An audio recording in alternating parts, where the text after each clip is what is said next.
첫사랑의 매력은 언젠가는 첫사랑이 끝난다는 것을 모른다는 점이다. 디즈레일리. 서양에 누구나 첫사랑을 잊지 못한다는 속담이 있습니다. 속담이라기보다 사실은 희가극에 나오는 가사였습니다. 사랑하는 여인은 언제까지나 마음에 남아있네. 우리는 항상 첫사랑으로 돌아가네. 라는 노래였습니다.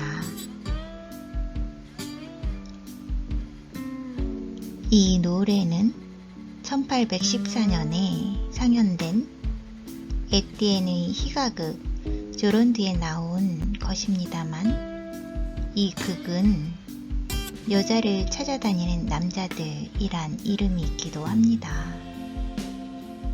직장 생활을 하는 사람에게는 첫 직장도 또한 첫사랑 못지않은 추억의 대상이기도 합니다. 가슴 설레이게 하던 첫 직장의 첫 출근날, 기대 반 두려움 반으로 촌딱처럼 두리번거리던 시절, 그 설레임과 두려움이 사라지고 어느덧 애착과 안주에 터가 되어 청춘을 바치고 청춘을 불태운 분들도 많습니다. 그러다가 언젠가는 끝이 납니다. 그런데 문제는 첫사랑처럼 그리움이 대상이 된다거나 다시 만나서 회포를 풀 수 있는 대상이 아니라 다시는 돌아갈 수 없는 땅이 되어버린다는 점입니다.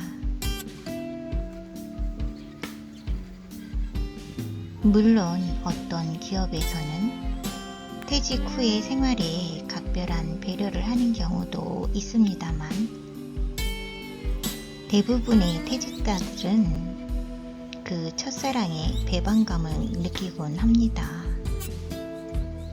매몰찬 애인처럼 떠나고 나면 내가 언제 봤더냐 하는 식으로 냉대를 하기 때문에 배반감은 증오감으로 변하여 강력한 적으로 만드는 경우도 많습니다. 새로운 고객을 만드는 데는 힘을 쏟으면서 적이 생겨나는 데는 무관심한 것입니다. 보내는 사람, 떠나는 사람 모두가 웃으며 헤어질 수 있는 풍토, 그런 풍토를 만들어 가야 하겠습니다.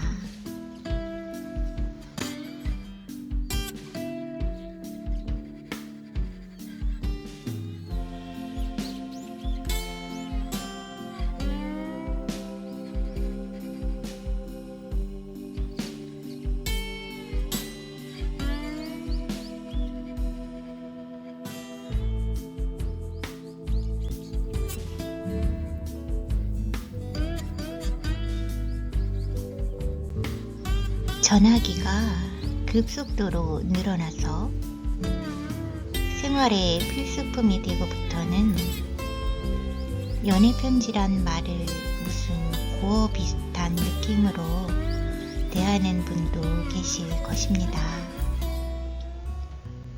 그러나 애인에게 보내는 편지만이 연애편지는 아닙니다. 광고 선전의 내용만 해도 그렇습니다. 고객을 애인으로 생각하고 쓰는 편지.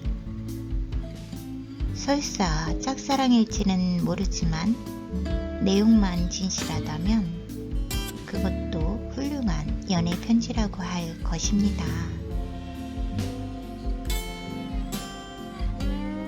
그래서 어떤 유명한 문필가는 연애 편지나 광고 문안이나 유행가 가사는 몇 가지 공통된 원칙이 있다고 합니다.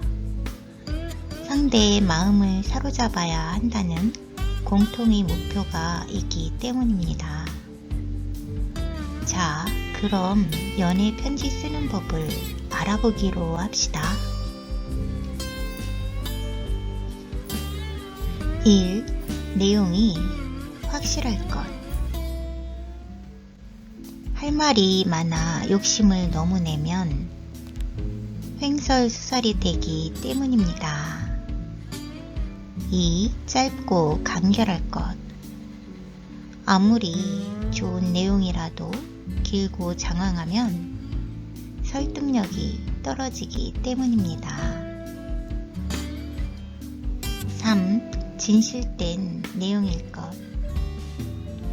표현력이 문제가 아니라 감동을 줄 수 있는 진실성이 필요하기 때문입니다.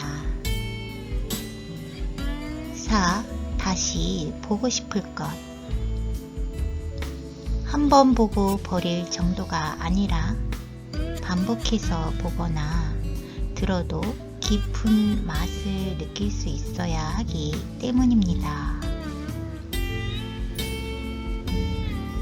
5. 가능하면 밝은 내용일 것. 어두운 내용보다 밝은 내용이 좋다는 것은 말씀드릴 필요도 없는 일입니다. 편지 한 장, 광고물 한 장이라도 진실성이 있어야 하고 기본 작법을 알아야 한다는 점을 잊지 말아야 하겠습니다.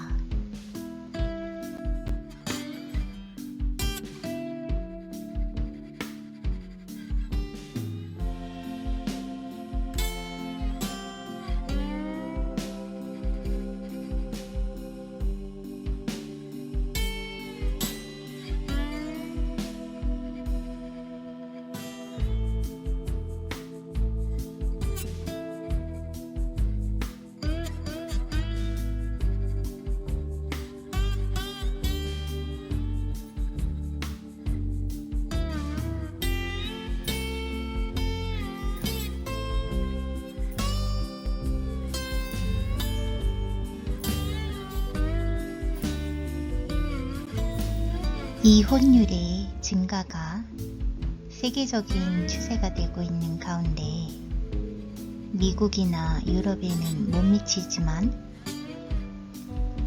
우리나라도 급격한 증가세를 보이고 있습니다.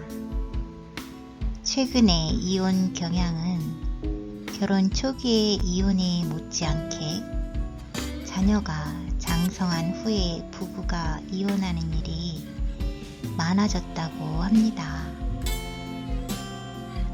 남편과 아내가 사회에 활동을 하는 시간이 늘어나면서 밤에만 잠깐 만나는 정시적 가족이 늘어난 데에도 원인이 있고, 대가족 시대에는 시부모나 가까운 친척이 문제 해결사 또는 중재자 역할을 맡기도 했지만 핵가족이 늘면서 중재자가 될 만한 가족이 없다 보니 감정적 갈등이나 소외감, 고독감이 격화된 탓도 있다고 합니다. 1983년 국제가치회의에서 제기된 바에 의하면 가정 붕괴의 원인으로서 여성의 고학력 경험과 함께 사회적, 경제적 진출이 늘어 남녀의 입장이 대등하게 되면서 대립의 가능성이 많아졌다는 점도 지적되었다고 합니다. 고학력에다가 사회적, 경제적 자립성까지 갖춘 똑똑한 여자들이 대거 나타나면서 남과 여의 관계가 위기를 맞게 된 것입니다. 종래의 여성이 주로 순종형이었다면 오늘날의 여성은 자기 주장형이 많다고 볼 때 이혼의 증가율은 예측을 불허하는 사회의 문제라고 할 것입니다. 이 똑똑한 여성 군단은 가정에서만이 아니라 사회 곳곳에서 칼을 갈고 있습니다만 공동사회에서는 자기 주장만으로는 문제 해결이 어렵다는 점도 인식할 필요가 있다 하겠습니다.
오늘의 좋은 생각.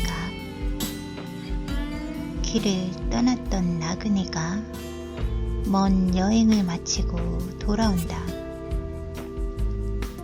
그리운 성문이 보이고 강의 양 기슬에는 아낙네들과 애들이 고향 사투리로 이야기를 주고받고 있다.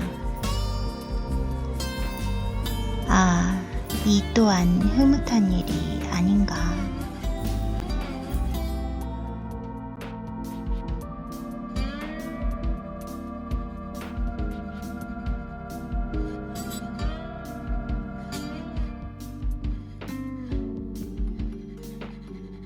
누군가를 사랑한다는 것은 우리의 인생 과업 중에서 가장 어려운 마지막 시험이다.